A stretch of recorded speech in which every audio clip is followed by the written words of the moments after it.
Hola, muy buenas tardes a todos los participantes en España y Latinoamérica. Mi nombre es Mercedes Valladares y junto con mi compañero Eduardo Laureano estamos coordinando las séptimas jornadas internacionales online de coaching y psicología de la ITP para daros la oportunidad a las personas que no pudisteis asistir a las jornadas presenciales que se realizaron la semana pasada en Huelva. Gracias a las personas que nos han acompañado a la conferencia anterior, la de Juan Carlos Carvajal, que estaba estupenda, y a las personas que nos acompañaron en las conferencias del día de ayer. En estos momentos va a dar inicio a nuestra cuarta ponencia y para ello tenemos a mi colega Carmen Cruz. Tengo el placer de conocer a Carmen porque compartimos actividades en diferentes grupos y bueno, desde el punto de vista académico, pues os puedo contar que Carmen es psicóloga experta en coaching, es coach personal certificada por AICP y el punto de fuerte de Carmen indudablemente es la comunicación.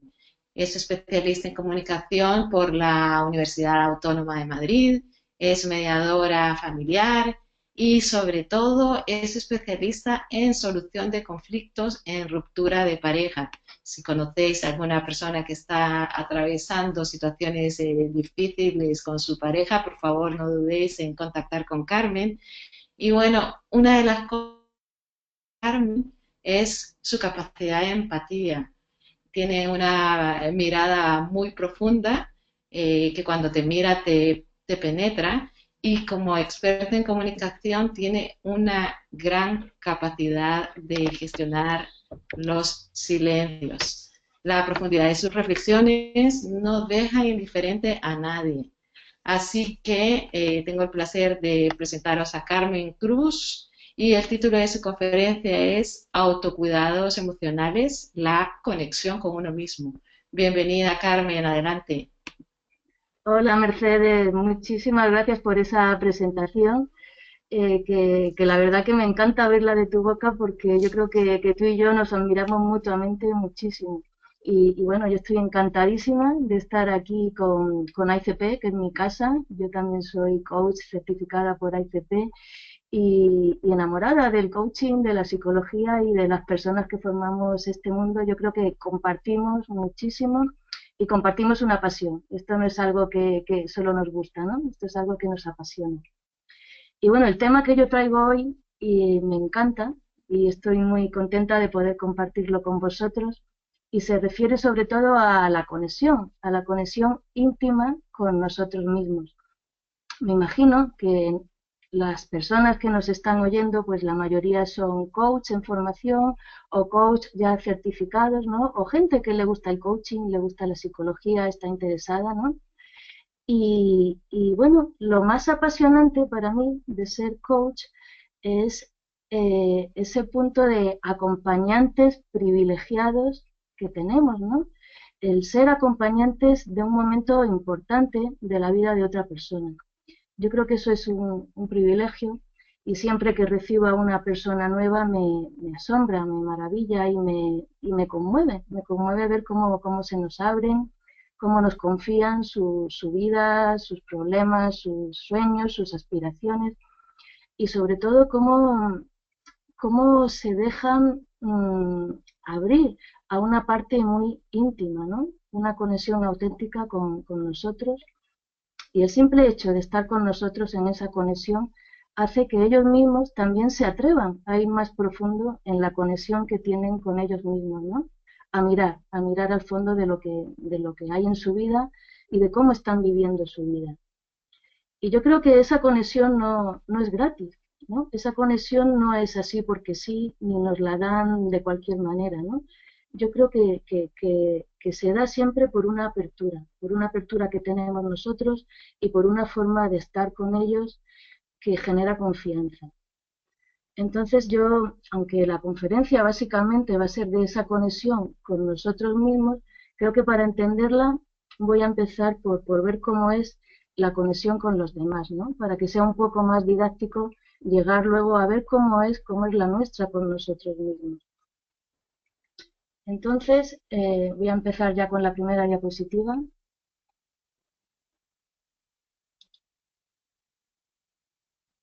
Aquí está, ¿no? Esta diapositiva me hace mucha gracia. La pequeñaja de los vaqueros es mi hija y la de al lado era una amiguilla, ¿no? Un día que fuimos a dar un paseo por el campo y la pequeñita rubia se salió del camino muy enfadada con el mundo y con sus padres y la otra pequeñaja enana, que no sabía ni de qué iba la cosa, se sentó al lado, cogió la misma postura y ahí se quedó. Entonces, me hace gracia esta foto, ¿no? Para hablar de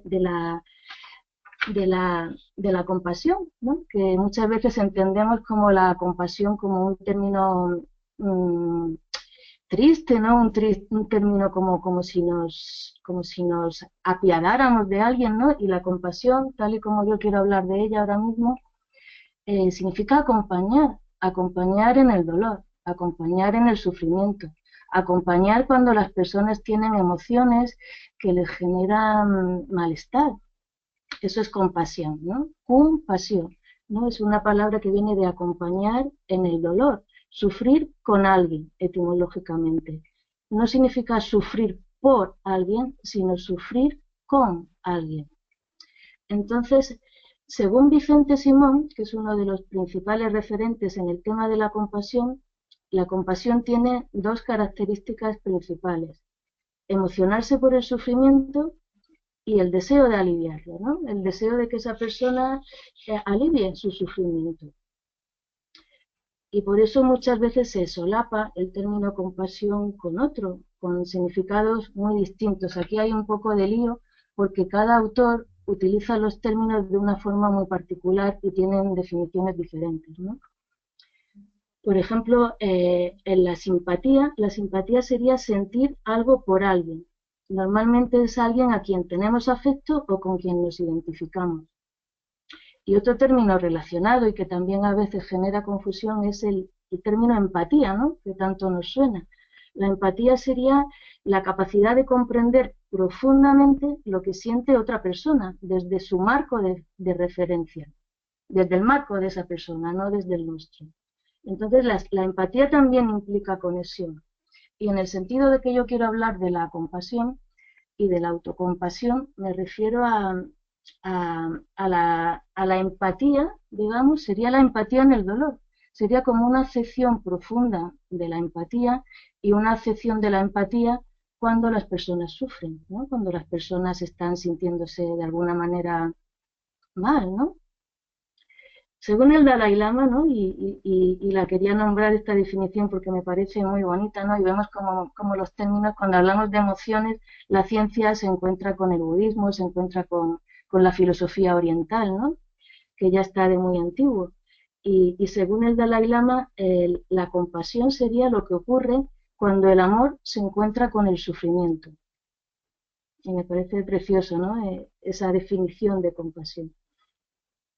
Para empezar con esta webinar, quisiera que viéramos un vídeo de una investigadora, una trabajadora social que se llama Brené Brown, que tiene un vídeo sobre la empatía, ¿no? Hablando de la diferencia de la empatía y la simpatía.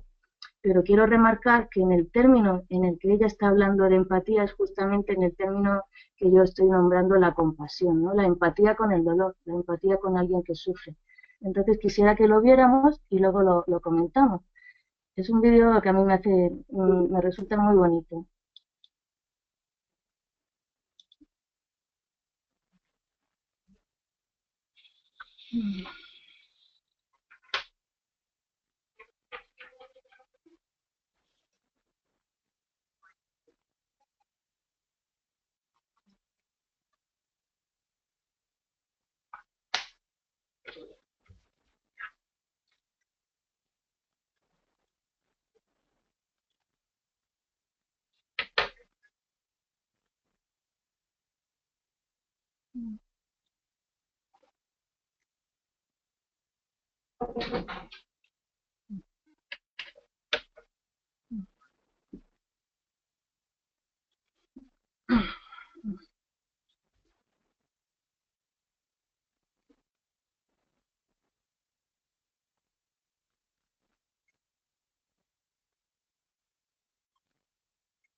Vete abajo, José, que estoy dando una webinar yo, ¿vale? Vete al baño de abajo, por favor.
Bueno, espero que os haya gustado este vídeo.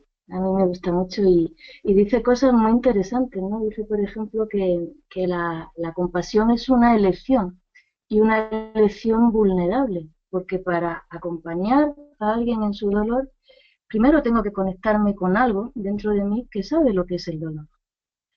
Y fijaros, no es identificarme con su dolor, sino conectar con el mío para entender el tuyo, ¿no? Porque todos los seres humanos conocemos lo que es el dolor, sabemos lo que es el sufrimiento, y justo eso es lo que nos hace iguales como seres humanos, compartimos humanidad. Esto ya va centrando el tema principal de esta webinar, que es el autocuidado. Si no desarrollamos la compasión con nosotros mismos, no podremos ofrecérsela a los demás. Fijaros en esta cita que también es del Dalai Lama, y ahí vemos que el tema de la compasión y la autocompasión es uno de los ejes centrales en varias culturas y religiones orientales, desde muy antiguo. Sin embargo, ahora está viviendo un boom muy grande en esta sociedad nuestra occidental, sobre todo en las terapias de corte cognitivo-conductual, en la parte que se llaman terapias de tercera generación, como por ejemplo la terapia centrada en la compasión de Paul Gilbert. En 2003, la investigadora norteamericana Christine Neff publicó los 2 primeros artículos científicos sobre autocompasión, y desde entonces no ha parado de crecer el número de artículos científicos, siendo en el 2015 más de un centenar. ¿Por qué? Porque este boom, ¿no?, en nuestra cultura de autocompasión, porque lo necesitamos, yo creo, porque es una gran necesidad que tenemos y que nos estamos dando cuenta ahora de el enorme beneficio que tiene cultivarla, ¿no?, para nosotros. Según el modelo de Paul Gilbert, el que os comentaba antes, ¿no?, de la teoría centrada en la compasión, la terapia centrada en la compasión, los seres humanos tenemos 3 tipos centrales que están relacionados en la forma en que regulamos nuestras emociones. Son sistemas que se han diseñado para hacer cosas diferentes y activan distintas áreas de nuestro sistema nervioso, desencadenando unas respuestas hormonales y fisiológicas muy diferentes. Fijaros en esta foto. Esto tendría que ver con el primer sistema que tendría el ser humano, ¿no?, relacionado con las emociones, que sería el sistema de detección de amenazas. Digamos que la función principal de nuestro cerebro, más primitivo, es mantener nuestra supervivencia. Este sistema, aunque parezca inactivo, siempre está preparado para detectar una amenaza y reaccionar rápidamente a ella. Nos prepara para la lucha o la huida. Si no tuviéramos este sistema, tal vez nuestra especie no habría sobrevivido. Por ejemplo, si ahora mismo oyerais una fuerte detonación, seguramente dejaríais de oír esta webinar rápidamente, os agacharíais muy rápido y os focalizaríais en de dónde viene el ruido, cuál es este peligro, ¿no? La atención se focaliza. El cerebro también, el pensamiento solamente podría atender ese ruido. Tu corazón estaría muy acelerado, tus manos calientes y preparadas, tus piernas y tus brazos, o bien para correr o bien para luchar, o en algunos casos para estar paralizado. Es un sistema que ha evolucionado para enfrentarnos con las amenazas y está más preparado, le da prioridad a las cosas negativas que amenazan nuestra vida que a las cosas agradables. Detecta y selecciona rápidamente la respuesta más rápida y más apropiada, ¿no? Y nos proporciona ráfagas de emociones muy intensas y muy movilizadoras, ¿no? Como el miedo, la ansiedad, la ira, el disgusto. Fijaros cómo este sistema a veces se sobreexcita en esta sociedad moderna donde no nos encontramos tigres por la calle, ¿no? Pero sí a veces un jefe que nos amenaza también de alguna manera y no podemos ni huir ni atacar, ¿no? Y nos quedamos ahí con una descarga de hormonas que cuando no las gestionamos bien, cuando no podemos hacer una acción con una acción adecuada, ¿no? Con esa activación que tenemos, se pueden convertir en hormonas como el cortisol, ¿no? O sea, la expresión popular de se me envenena la sangre tiene sentido cuando pensamos en el estrés y en estas descargas hormonales, ¿no? Que tienen que ver con el sistema de amenaza. Este sistema, que es bueno para la supervivencia, sin embargo es mala receta para la felicidad, ya que hace que nuestra mente, en estado de reposo, tienda a buscar problemas en el pasado o a anticipar problemas en el futuro. Hay otro sistema que es este, ¿no? Cuando vemos esta imagen pensamos en un logro, ¿no? En un logro importante. Se llama el sistema de activación de búsqueda de incentivos y recursos. Su función es brindarnos sentimientos positivos que nos guíen y nos motiven en la búsqueda de recursos que necesitamos para prosperar. Estamos orientados hacia la búsqueda de satisfacción, al logro de cosas agradables. Este sistema nos da impulso, nos da excitación, nos da vitalidad. Acordaros la última vez que aprobasteis un examen importante, por ejemplo, ¿no? Acordaros de qué sensación, de qué había en tu cuerpo, de cómo estabas, de qué tenías ganas de hacer. Es un sistema muy activador de sentimientos y de motivos positivos, ¿no? De la sensación, lo logré o voy a conseguirlo. Y cuando está equilibrado con los otros dos sistemas, el de amenaza y otro que todavía no he nombrado, nos guía hacia objetivos vitales importantes. Hay veces, sin embargo, que nos activamos en exceso, ¿no? Hemos conseguido un logro y quiero más, ahora necesito más, quiero otra vez un poquito más de esa droga que tenía antes corriendo por la sangre, ¿no? Que esas hormonas, ¿no? Tan activadoras, que son la dopamina, ¿no? Fijaros si son activadoras que las drogas que quieren imitar ese efecto son la cocaína y las anfetaminas. Así que cuando este sistema está equilibrado es perfecto, ¿no? Pero cuando está desequilibrado nos puede dar problemas. Podría ser que no pudiéramos conciliar el sueño o tener la actividad mental disparada. Además, cuando encontramos obstáculos en nuestras metas, lo que se nos activa es el sistema de amenaza. Y entonces nos encontramos con emociones como la ansiedad, la frustración, la ira. Este sistema estará activo hasta que superemos ese obstáculo que nos impide ese logro o bien hasta que nos desvinculemos de la meta. Y fijaros, ¿no? Desentenderse de una meta, renunciar a ella, suele ser la base de una bajada de ánimo que nos provoca tristeza. Cuanto mayor sea la renuncia para nosotros, mayor será esa bajada de ánimo. Algunas depresiones, por ejemplo, están relacionadas con esa persistencia en seguir una meta que no podemos lograr, o en la falta de aceptación de una pérdida o de un obstáculo insalvable y no ser capaces de orientarnos hacia metas posibles, ¿no? Os presento esta foto, ¿no? Para hablar del tercer sistema que os quiero mencionar. Y bueno, ¿qué pasa cuando vemos esta foto? No, nada más verla, ¿no? ¿Qué nos provoca? Nos provoca ternura, ¿verdad? Ganas de coger a este chiquitín, de abrazarlo, de protegerlo, de cuidarlo.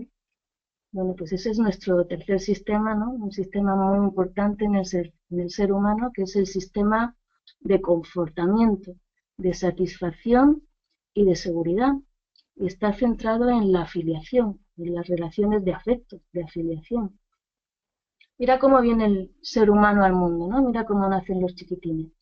Nacen muy frágiles, muy vulnerables. Si no tuviéramos esas ganas que nos dan de cogerlo y de cuidarlo, este chiquitín no sobreviviría. El sistema de afiliación, las relaciones sociales para los seres humanos son básicas y centrales. Antes, cuando hablábamos del sistema de amenaza, ¿no? El que detecta la amenaza, decíamos que era básico para la supervivencia. Pues bien, este sistema es todavía más básico. Si los seres humanos no llegáramos al mundo preparados para cuidarnos, ¿no? Para cuidar a nuestras crías, para que nos cuiden, pues no sobreviviríamos, ni nosotros como especie, ni ninguno de los que estamos aquí como ser individual. A ninguno de nosotros, si no nos hubieran cuidado de pequeños, pues habríamos podido sobrevivir, ¿no? Es muy importante.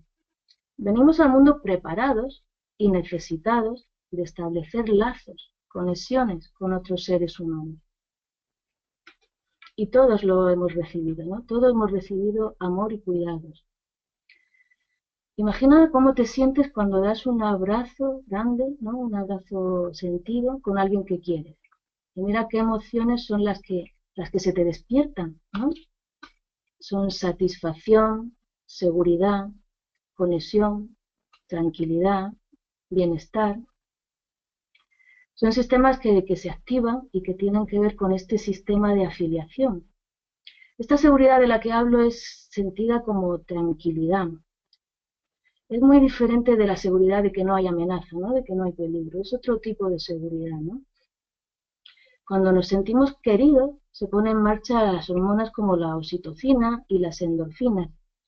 Y son hormonas que nos proporcionan un gran bienestar y tienen un papel muy importante para protegernos de las amenazas, ¿no? En la regulación de las amenazas y en la activación de ese sistema, ¿no? Cuando se desequilibra.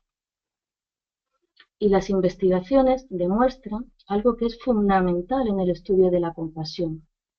Lo que realmente tiene poder para consolarnos y para desencadenar en nosotros ese baño hormonal de oxitocina y de endorfinas no son solo el cuidado o el apego, sino que lo que tiene poder de verdad es la calidez y el afecto, el amor. El amor es lo que tiene poder de verdad. El sistema de afiliación tiene que ver con la bondad y con el afecto.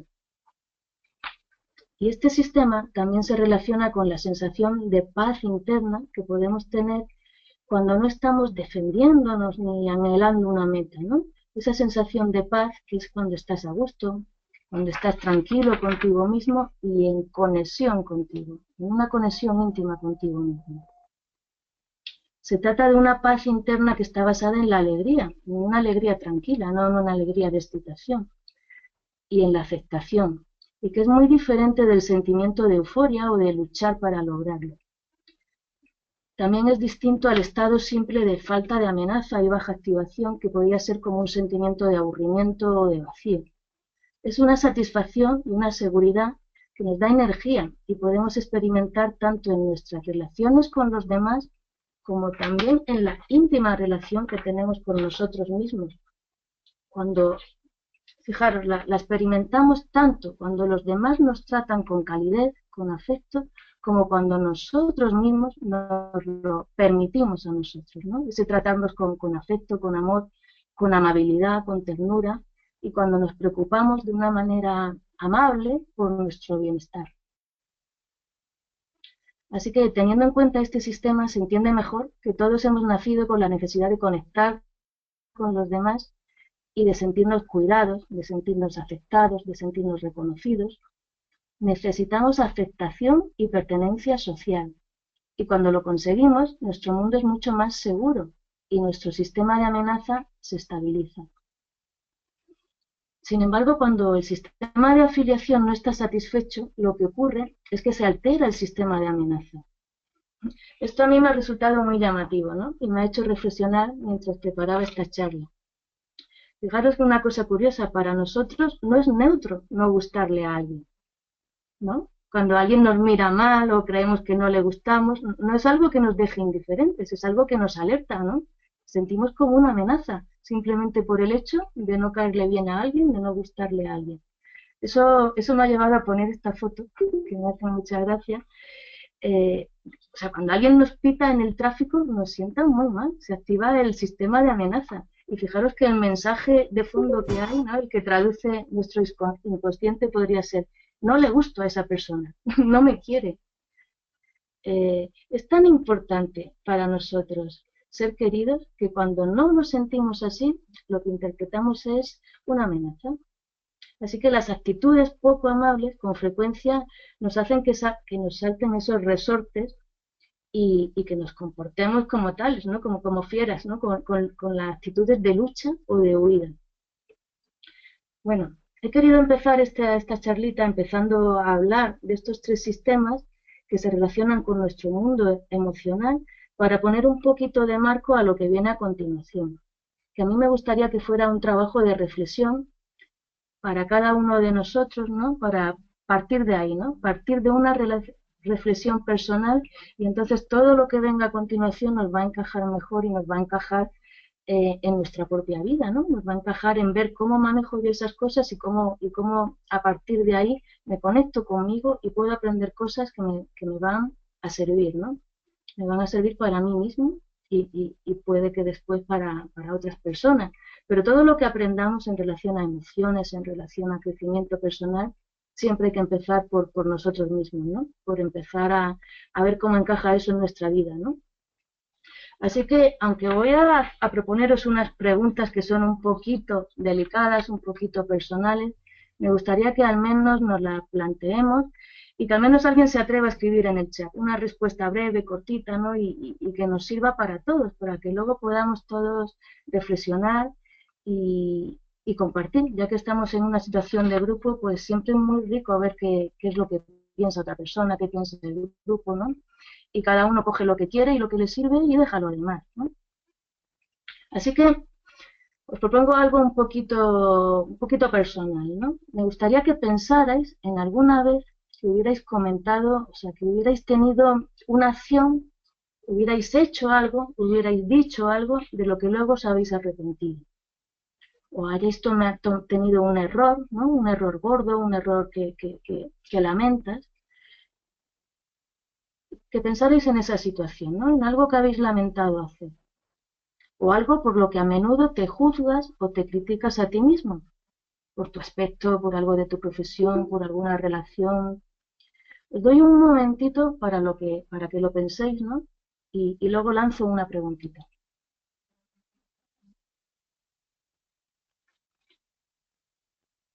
Bueno, voy a empezar con una preguntita y ya os digo, me gustaría que os animarais a escribir la respuesta en el chat, ¿no?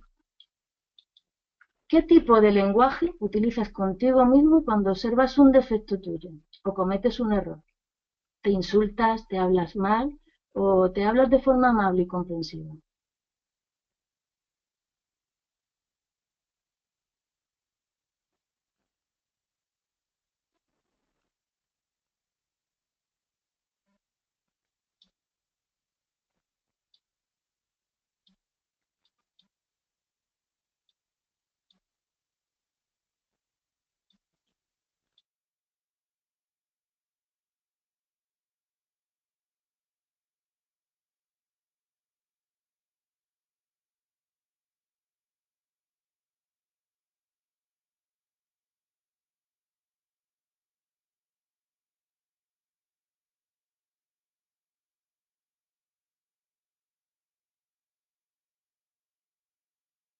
Yo no veo que no hay ninguna respuesta.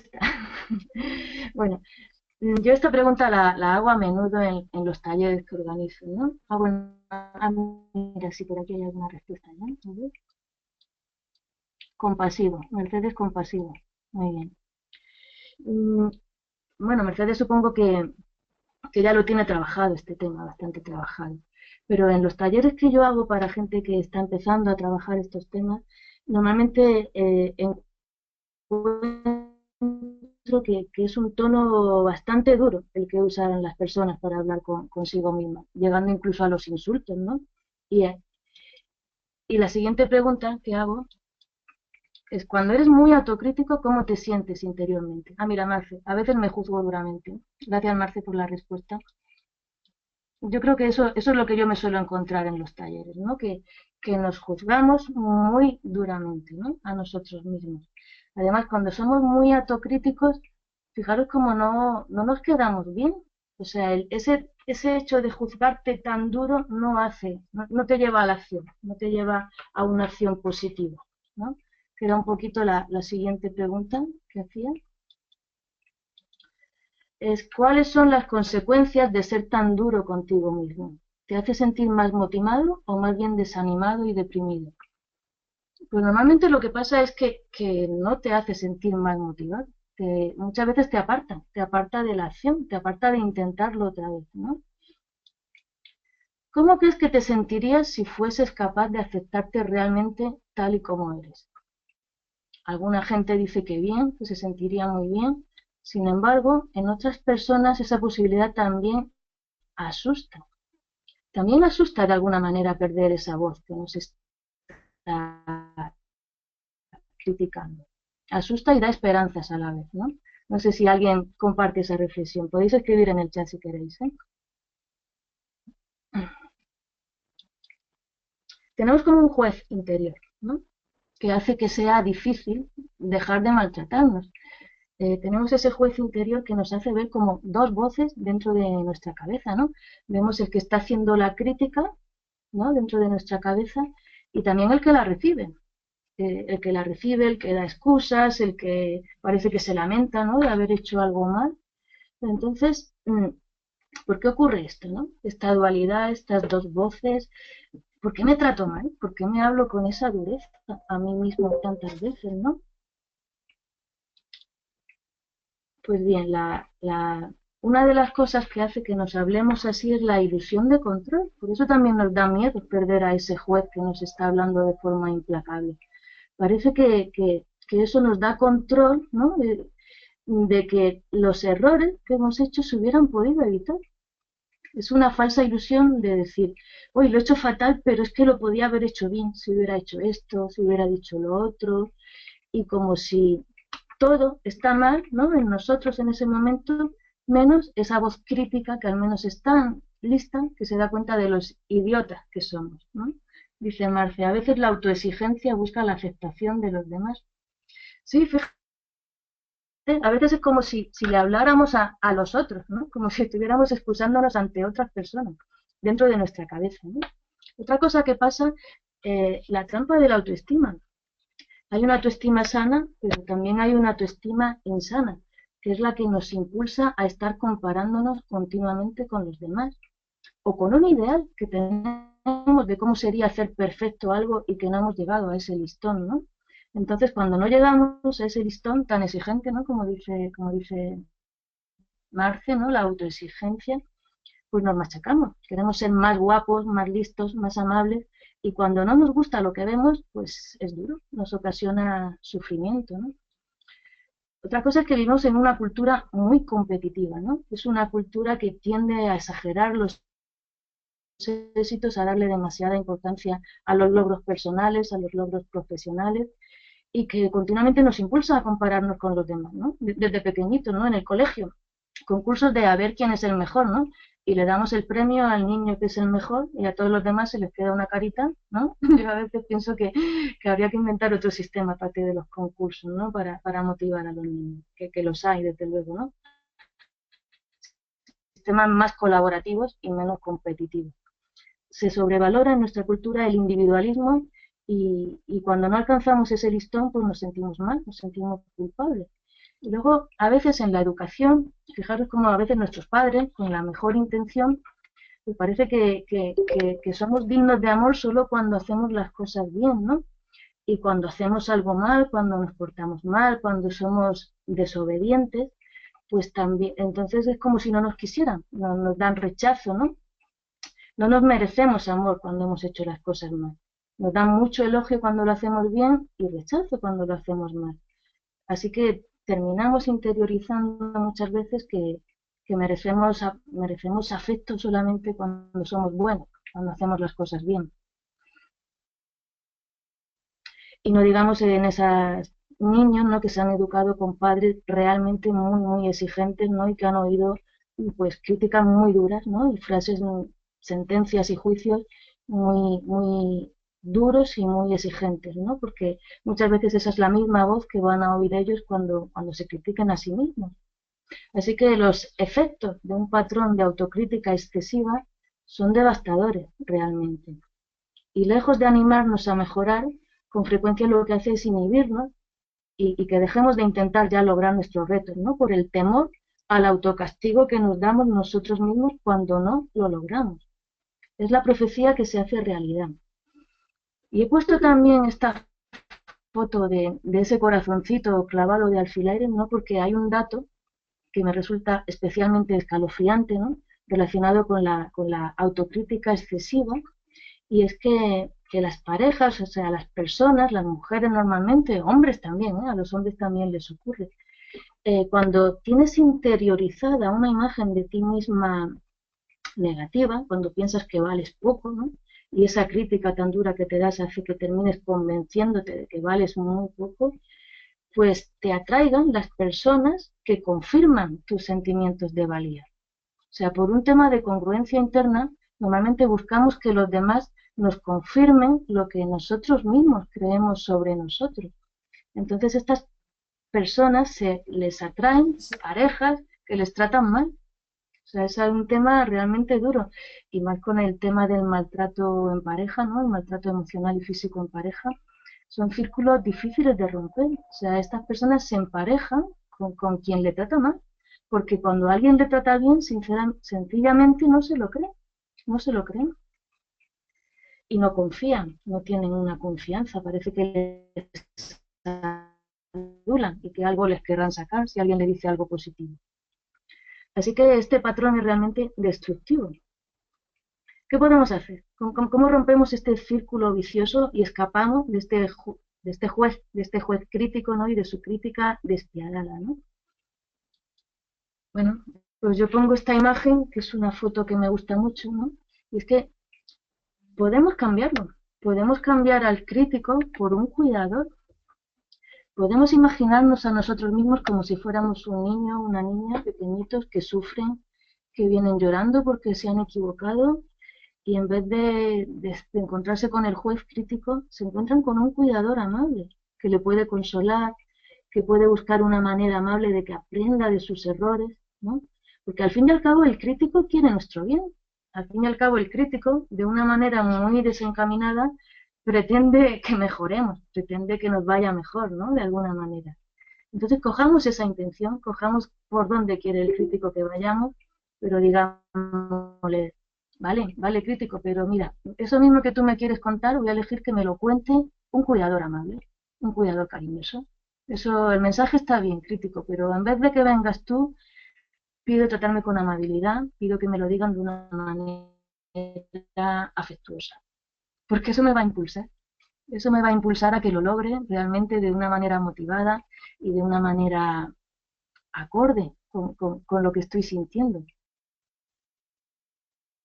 Acorde con, voy a actuar en vez de desde la culpa y desde la vergüenza, voy a actuar por el deseo de mejorar, por el deseo de enmendarme, pero no desde ese látigo, ¿no? Desde ese látigo que nos quita libertad. Así que intenta sentir compasión por lo difícil que resulta ser una persona imperfecta en esta sociedad. Nuestra cultura no fomenta la autocompasión, sino todo lo contrario, pero ya es hora de ponerle fin al dolor que nosotros mismos nos provocamos, ¿no? Con esa actitud de juicio crítico. No es posible tener la autoestima alta en todo momento, y nuestra vida va a continuar llena de imperfecciones, pero la compasión siempre puede estar ahí. La compasión hacia nosotros mismos siempre podrá estar ahí. Siempre podemos elegir cómo nos tratamos a nosotros mismos, ¿no? Cuando sufrimos es cuando más necesitamos que nos conforten y nos consuelen. Y la persona que siempre va a estar a tu lado para hacerlo, la que mejor te conoce, la que sabe el alcance de tu sufrimiento, ya sea grande o pequeño, eres tú mismo. Nosotros mismos podemos darnos esa seguridad, ese cuidado que necesitamos a través de la autocompasión. Podemos reconocer nuestros puntos débiles y que la imperfección forma parte de nuestra experiencia humana compartida. Podemos sentirnos más conectados con nuestros compañeros de viaje, tan imperfectos y vulnerables como nosotros. Es un poquito dejar a un lado esa necesidad de sentirnos mejores, además, y ver que las distorsiones inflan nuestros egos a expensas de los demás. Porque, ¿dónde firmamos antes de nacer que todo siempre nos iba a salir bien y que no tendríamos que sufrir nunca? ¿No puede ser más interesante disfrutar de toda la variedad de la experiencia humana en lugar de controlarnos a nosotros y a nuestra propia vida, ¿no? Bueno, la autocompasión requiere bondad, implica bondad hacia uno mismo. Consiste en desearnos salud y bienestar. Y el primer paso es tomar conciencia. El primer paso es tomar conciencia de que nuestros juicios esconden dolor. Cuando estamos juzgándonos duramente, ahí hay sufrimiento, hay dolor. Y a veces no nos damos cuenta de eso precisamente porque estamos en ese juicio, ¿no? Y en esa trampa de que cuando lo hemos hecho mal no nos merecemos afecto, ¿no? Esa trampa que nos ponemos a nosotros mismos. Pero fíjate, el simple hecho de que te estés juzgando ya implica que estás sufriendo. Al fin y al cabo, metí la pata, ¿sí? ¿Y por eso merezco un castigo? ¿Tú castigas a tus amigos o a tu familia cuando meten la pata? Bueno, puede que a veces sí, pero ¿te sientes mejor por ello? O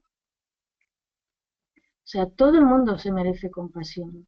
Y solo por el hecho de ser seres humanos conscientes que vivimos en este planeta, ya somos valiosos y ya merecemos cariño. No hay que ganarse la compasión. La compasión es un derecho con el que nacemos. Somos humanos y nuestra capacidad de pensar y de sentir, unida a nuestro deseo de ser felices y de no sufrir, conlleva la compasión. Así que, como decía antes, la compasión implica bondad, implica desearnos salud y bienestar y conduce a un comportamiento proactivo en lugar de pasivo. Es un comportamiento en el que ya tomo acción para mejorar la situación personal.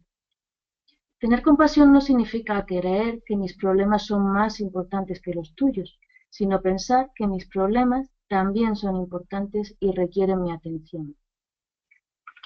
Las investigaciones demuestran que la autocompasión es una poderosa herramienta para conseguir bienestar emocional y satisfacción personal, y que cuando nos las damos a nosotros mismos, aceptando lo que está pasando, la experiencia, por difícil que sea, evitamos conductas destructivas como el miedo, la negatividad, la ira, el aislamiento, y al mismo tiempo la compasión hacia uno mismo fomenta estados mentales positivos como la felicidad y el optimismo. Así que podemos usar la experiencia dolorosa del error, del fracaso, para ablandar el corazón, para deshacernos de las expectativas de perfección poco realistas que nos hacen sufrir, sentirnos insatisfechos, y podemos abrir la puerta así a una satisfacción real y duradera. Se trata de dejarnos conmover por el sufrimiento que experimentamos, darnos cuenta de que cualquier emoción que experimentamos como desagradable y nuestros propios juicios críticos nos avisan de que estamos sufriendo. Quizá no lo hicimos bien, tenemos limitaciones, nos equivocamos, pero ahora sufro. Y si sufro, necesito compasión, necesito bondad hacia mí mismo. Eso me ayuda a salir de la rumiación mental, o sea, ¿no? Del pensamiento, ¿no? De esas frases que nos hacen sufrir mucho, como ¿y por qué a mí? ¿Y si hubiera dicho esto? ¿Y si hubiera dicho lo otro? Eso sí que es un sufrimiento, digamos, secundario, que viene ya de nuestra cabeza. Hay un hecho que realmente nos afectó y luego hay un sufrimiento que es el que nos estamos dando nosotros a nosotros mismos con esa rumiación mental, ¿no? Todos experimentamos dolor y el dolor es algo que compartimos como seres humanos imperfectos, lo compartimos, entonces estamos juntos en esto, compartimos humanidad. Relacionar los pensamientos y las emociones negativas con la compasión es una buena manera de reducir la tendencia a la negatividad. Sufro, necesito compasión. La compasión impide el avance de la rumiación y da lugar a una visión esperanzada que plantea esta pregunta: ¿cómo puedo calmarme y consolarme en este momento? Fijaros, esto es una clave importante. No es que me dé compasión para salir del sufrimiento, me doy compasión porque sufro. No es que quiera evitarlo, el sufrimiento. Es que si sufro, necesito compasión. Es como algo que debería ser la respuesta automática natural. ¿Qué necesitamos para desarrollar esta actitud? Necesitamos una actitud mindfulness, ¿no? De atención plena. Se trata de no intentar escapar del dolor, sino permitirlo, atenderlo, con conciencia, de aquí y ahora. Porque la plena conciencia solo existe aquí y ahora, lo demás son pensamientos. Algo que nos ayuda mucho es percibir las emociones en nuestro cuerpo, ver cómo se siente mi cuerpo en este momento, ¿no? Y podemos enviarle compasión al cuerpo. Podemos aliviar con nuestra intención, con nuestra voluntad, esas partes de nuestro cuerpo donde notamos ese sufrimiento, ¿no? Que puede ser el pecho, puede ser cualquier otra sensación, ¿no? Calmar, consolar, permitir. Se trata de sentirlo todo, ¿no? La autocompasión nos ayuda a reducir la existencia de las emociones negativas, pero es importante recordar que no las hace desaparecer por oposición a ellas. Y este punto muchas veces es confuso, ¿no? La resistencia mental o emocional al dolor solo acentúa el sufrimiento. Nuestro subconsciente registra los intentos de evitación o supresión, de forma que al final acabamos amplificando justo lo que intentamos evitar. No queremos mirar para el dolor, pero cuando lo intentamos, lo evitamos, el sufrimiento se queda ahí un largo tiempo. El dolor pasaría, como pasan todas las emociones, pero cuando no queremos gestionarlo, cuando no queremos mirarlo, entonces es muy difícil que se vaya. Se queda ahí porque no ha sido gestionado. Bueno, hay un ejercicio muy bonito de Christine Neff, que es una autora que ha estudiado la compasión y ya comenté antes el artículo suyo, fue de los primeros, ¿no?, de científicos que hablaba de la autocompasión. Entonces ella tiene una pausa que se llama un ejercicio cortito como de poder darnos autocompasión a nosotros mismos y bueno, me gustaría que lo probáramos si os apetece, para ver qué sencillo es y cómo en un momento de sufrimiento podemos darnos un minutito de consuelo, ¿no? Un minutito de consuelo que con la práctica se convierte en algo más fácil de hacer, ¿no? En que intentemos automatizar eso de sufro con pasión, en vez de juicio y meternos en el pensamiento mental, en la rumiación, es sufro con pasión y luego gestionaré y veré qué puedo hacer, cómo puedo mejorar, pero lo automático sería compasión, ¿no? Entonces te propongo que recuerdes ese momento de antes, ¿no?, de sentimientos desagradables, de momento que te estabas juzgando por algo que pasó, ¿no? Y que veas cómo eran tus emociones en ese momento. Y que imaginas que te pudieras dar compasión en ese momento con este ejercicio que te propongo, ¿no? Os propongo poneros la mano en el corazón y tomar una respiración profunda 2 o 3 veces, ¿no? Conectar con vuestra respiración profunda y lentamente.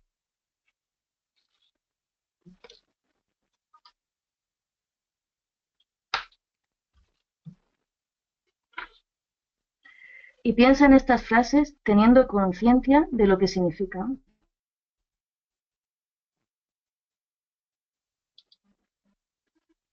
Este es un momento de sufrimiento.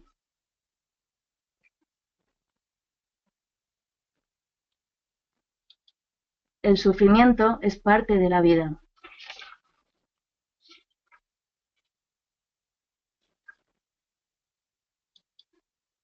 Que sepa tratarme con el cariño y la benevolencia que necesito.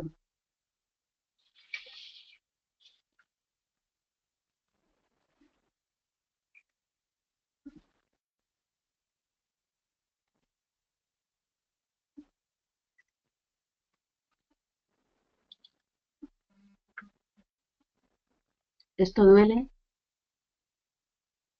Todos sufrimos y con la mano en mi corazón le mando cariño a mi corazón.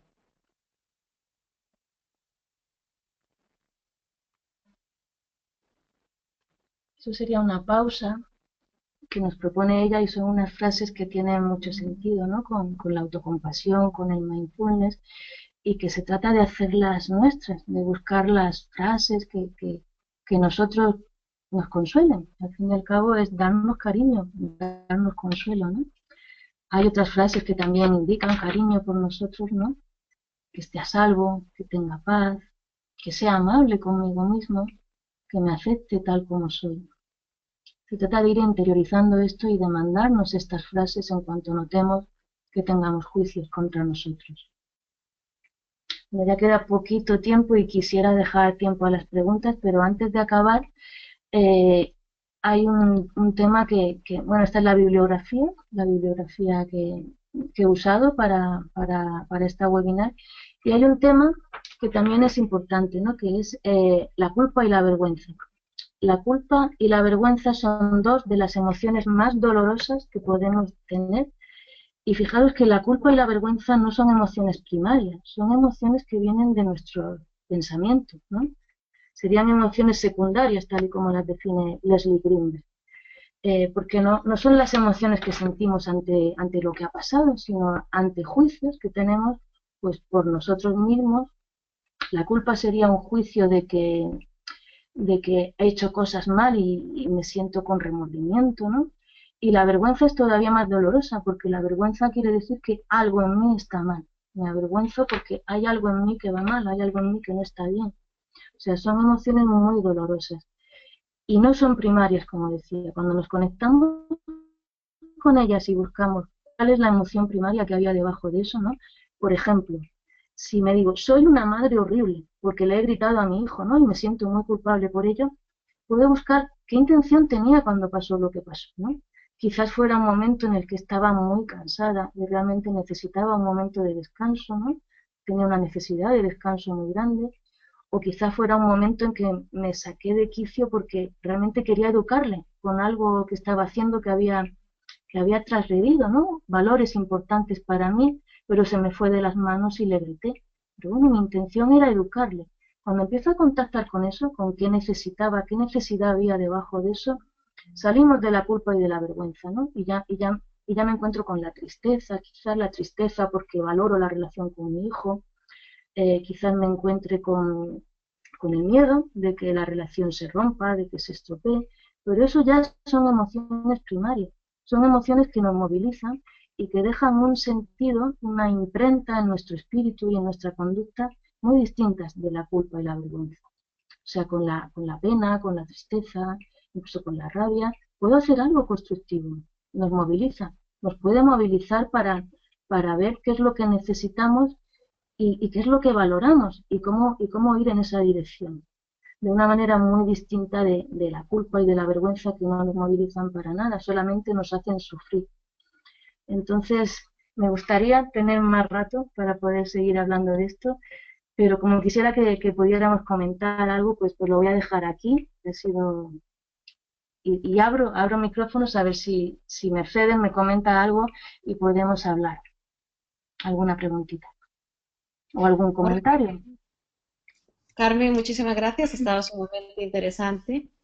Yo te propongo que más adelante des un webinar solamente enfocado a la culpa y la vergüenza, porque realmente me ha llamado muchísimo la atención lo que has dicho, y es que estas emociones vienen de nuestras interpretaciones y de nuestros pensamientos. Así que nada, quedas cordialmente invitada para hablar sobre este tema con más profundidad más adelante. Y tenemos algunos comentarios en el chat. He preguntado yo, mientras tú exponías tu tema, ¿por qué la experiencia del fracaso tiene que ser dolorosa? Y te lanzo la pregunta ahora a ti. ¿Por qué el fracaso es doloroso? Depende, claro, depende de qué fracaso, ¿no? Pero el fracaso muchas veces es que intentábamos lograr algo, ¿no? Intentábamos una meta y no lo hemos conseguido. Entonces es una pérdida. Quizás es un momento, en ese momento, que no hemos logrado lo que queríamos. Queríamos algo, pero no lo logramos. Es una pérdida, casi siempre un fracaso. Y tiene que ver con, vuelvo a intentarlo o me desentiendo de esa meta. Esa meta es imposible o tengo que intentarlo otra vez de otra manera. ¿Mm? Mm. ¿Y qué pasa con las cosas que aprendemos en el camino, Carmen, cuando no llegamos a la meta que Claro, queríamos? claro, ese es el éxito, ese es el aprendizaje. Aprendemos, o sea, de esa manera no logré la meta y ahora puedo extraer el aprendizaje para hacerlo de otra manera, para intentarlo de otra manera, para intentarlo otra vez. Pero eso ya es el aprendizaje que puedo extraer después de gestionar esa emoción, ¿no? Después de darme cariñito porque no lo logré, ¿no? Ujú. Ahora me doy el Carmen, cariñito porque lo intenté y no lo logré y luego ya veo que aprendo de eso. Carmen, ¿a qué atribuyes que la autocompasión se interprete como algo negativo? Ujú, Porque he estado yo buscando frases sobre autocompasión ujú, mientras tú dabas tu ponencia y me salieron muchísimas cosas negativas. Como, por ejemplo, la ujú, autocompasión es nuestro peor enemigo y si nos ujú, sometemos a ella no podremos hacer nada inteligente en este mundo. Eso lo ha ujú. dicho Helen Keller. ¿Y cómo podemos hacer Sí, para darle una connotación positiva entonces a la autocompasión, Carmen? sí, fíjate si lo sabía yo, que a esta conferencia no le puse autocompasión. No, no me atreví a poner autocompasión porque sé las connotaciones negativas que tiene el término autocompasión. Y yo creo que es que se entiende muy mal. Se entiende como la queja, se entiende como el victimismo. Y no tiene absolutamente nada que ver ni con la queja ni con el victimismo. Es todo lo contrario, pero se entiende como eso. Vale, pues entonces hay que hacer un arduo trabajo, ¿no? Para cambiar esto, Sí. para que la gente reciba bien el concepto de autocompasión. Dice Ujú, Marte Constantino, no tenemos herramientas para asumir el fracaso como una oportunidad de aprender. También dice Marte, las creencias también son una trampa, sobre todo las familiares. ujú. Sí, sí, o sea, bueno, las creencias es eso, heredamos muchas veces una voz interna, bueno, que cuando nos damos cuenta de que nos hablamos como que hemos interiorizado cosas, eso es un trabajo personal ya que todos tenemos que hacer, ¿no? O que todos en coaching podemos ayudar muchísimo a las personas, ¿verdad? A darse cuenta de las cosas que tienen interiorizadas y que ni se plantean si son ciertas o no. Y en coaching les podemos ayudar muchísimo a que eso se trabaje y se vea. Y se vea las cosas que se tome conciencia, claro, se tome conciencia. Y el otro trabajo también, justamente el de aprender de los errores, pues es otro trabajo en el que los coaches acompañamos muchísimo y ayudamos, ¿no? A las personas a que realmente vean los fracasos y los errores como oportunidades de aprendizaje. Es un tema que yo creo que como coach todos tenemos que trabajar para nosotros mismos, por supuesto, y después, pues teniéndolo trabajado, pues también seremos mejores acompañantes y podremos ayudar a nuestros clientes, a nuestros coaches a que también lo desarrollen, ¿no? Ujú. Nos dice Marce, a veces la autoexigencia busca la aceptación de los demás. Sí, sí, pero tú fíjate que somos nosotros los que ponemos por encima esa aceptación de los demás, que muchas veces es una comparación, es una trampa. Es una trampa. Y es un ganarnos a veces el cariño a base de hacerlo bien, que también viene un poquito de nuestra cultura y de lo que hemos aprendido. Pasa con las amistades, con las relaciones, ¿no? El exigirnos, nos ponemos el listón de estar siempre para ti y compramos cariño. A veces tenemos más en cuenta al otro que a nosotros mismos. Y en vez de explicar asertivamente tu necesidad y la mía, pues pongo por encima la tuya para comprar tu cariño. No sé si Eso va por es. ahí, Marce, o ya me estoy liando con otra cosa. Bueno. Y Carmen, ¿qué opinas tú de esta frase? No existen los fracasos, solo existen los resultados. Claro, esa frase es muy de coaching. Claro, existen los resultados, pero hay veces que tenemos un impacto emocional, ¿no? Por lo que hablábamos antes. Está claro que están los resultados, pero un poquito de pena por el fracaso nos podemos permitir, un poquito de atendernos y de darnos cariño. Pero claro, son resultados. Ujú. Bueno, Carmen, muchísimas gracias por tu webinar. Como te he dicho antes, esperamos que nos hables de la culpa y de la vergüenza, que es sumamente interesante en otra ocasión. La gente está dando las gracias en el chat, Tania, Marce, y bueno, ¿con qué frase te despedirías de este webinar, Carmen? Pues me despido, bueno, con gracias, por supuesto, para todos y vamos a darnos cariñitos, que también somos capaces de darnos cariñitos a nosotros mismos y sienta muy bien también el propio abrazo que nos podemos dar nosotros, nos conecta y desde aquí ya pues podemos gestionar lo que haya encima, ¿no?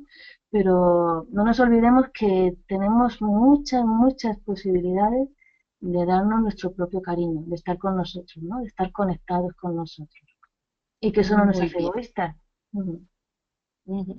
Bueno, Carmen, entonces te regresamos este abrazo y nos Ujú. damos un abrazo a nosotros mismos. Sí, sí, genial, Mercedes. Sí, desde luego que sí. Yo doble, ¿eh? Yo os doy uno muy grande a todos nuestros oyentes y a vosotros y otro a mí. Muy bien. Y dice Yolanda, abrazos a todos. O sea que este es el Sí, momento de repartición de abrazos para todos. sí, Carmen, sí. nos quedamos con tus abrazos. Muchísimas gracias. Muchísimas gracias, Mercedes. Muy bien. Y a las personas que van a participar en el próximo webinar, vamos a hacer un descanso de 5 minutos. Voy a cerrar esta sala ahora mismo y luego la volvemos a abrir. La siguiente ponencia es sumamente interesante, la va a impartir Mónica de Simone y es sobre el autocuidado en el cuidador principal. Y este tema tiene muchísima relevancia porque en la actualidad ya sabéis que se están disparando muchísimas enfermedades como las demencias que requieren el cuidado de los familiares. Así que os esperamos en 5 minutos y muchas gracias por vuestra participación.